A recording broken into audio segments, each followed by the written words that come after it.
Hi po, dito po sa video na to, pag-uusapan lang natin sandali yung IP issues in regards to wholesale.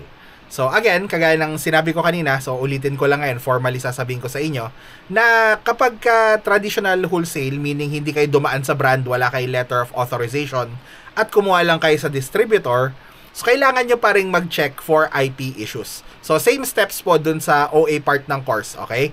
Ngayon, kapag dadaan kayo sa brand, advanced wholesale style, so hayaan nyo na yung IP. Ang mahalaga na lang is makuha nyo yung authorization ng brand. And then pag nakuha nyo na yan, huwag nyo na problemahin yung IP. Okay? Kahit na nasa kahit anong database pa yung product na yun, basta authorized na reseller kayo sa Amazon nung brand na yon, so okay kayo. Huwag nyo na problemahin yung IP. Ngayon, traditional wholesale, again, hindi kailangan nyo pa rin i-check yung IP. Okay? So, same steps again dun sa naunang video. So, balikan nyo lang yun. Kinailangan ko lang kasing linawin dito. Hindi dahil nag-wholesale ka, hindi dahil bumibili ka sa distributor, immune ka na sa IP.